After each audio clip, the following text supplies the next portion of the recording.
xem nào. Cái này á, cái này là cái cao dẫn giảm đau mà. Giảm đau cơ, đau khớp, đau lưng, căng cơ mà.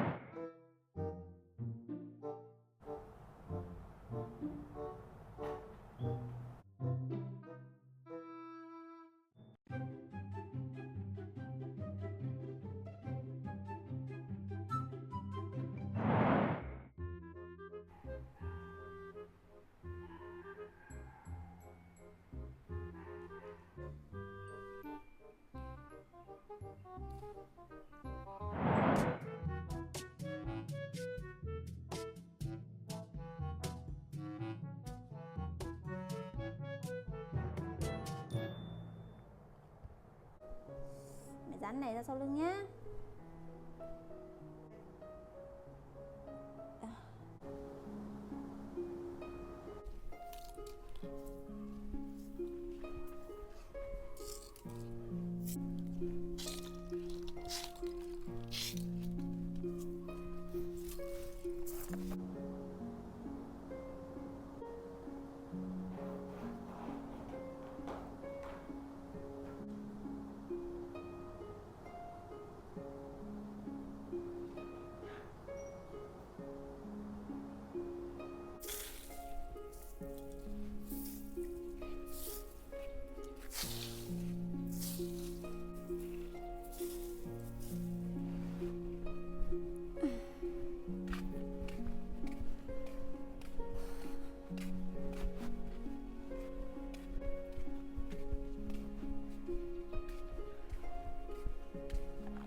Anh đi chơi đây à?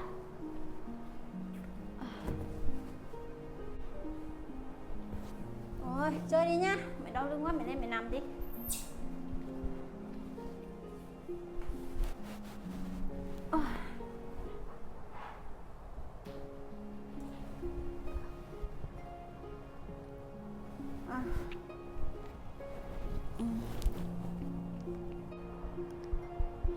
Đi ra kia rồi chơi cho mẹ nằm tí nhá. Mẹ đau lưng quá. Đi chơi rồi chơi đi nhá.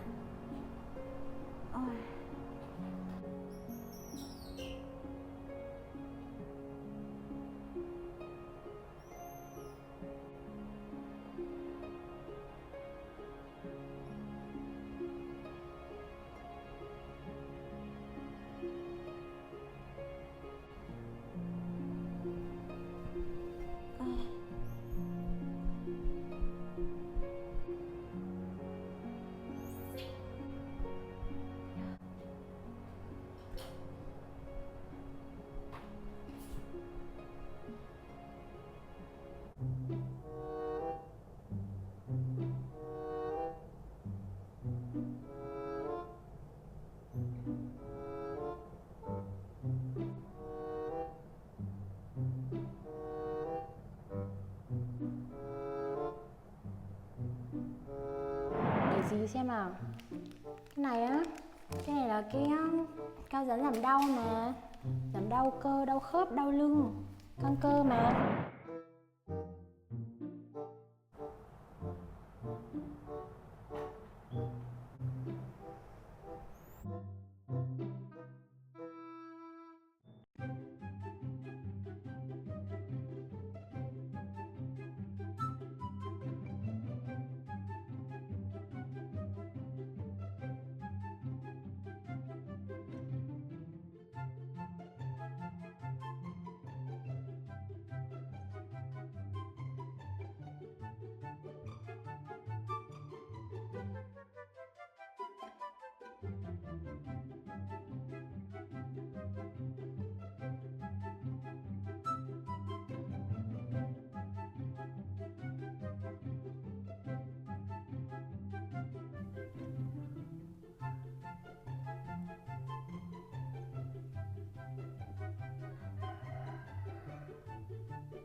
à? Cái gì đây? Đấy, cái này ở đâu ra đấy? À, à, Abi biết mẹ đau lưng nên đi lấy cái này về cho mẹ hả? Ai lấy cho con đấy? À, đi đâu lấy cái này về đây? Mẹ cảm ơn Abi nha. Ồ, ngoan quá. Abi thương mẹ à? Thương mẹ đau lưng nên là đi mua cái này về cho mẹ dán đúng không? Và bây giờ mẹ dán cái này vào lưng nhá.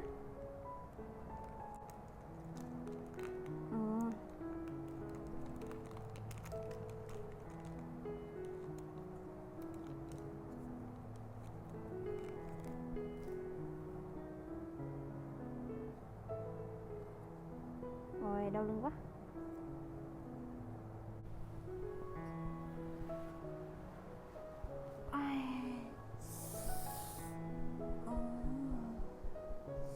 Mẹ dán này ra sau lưng nhá.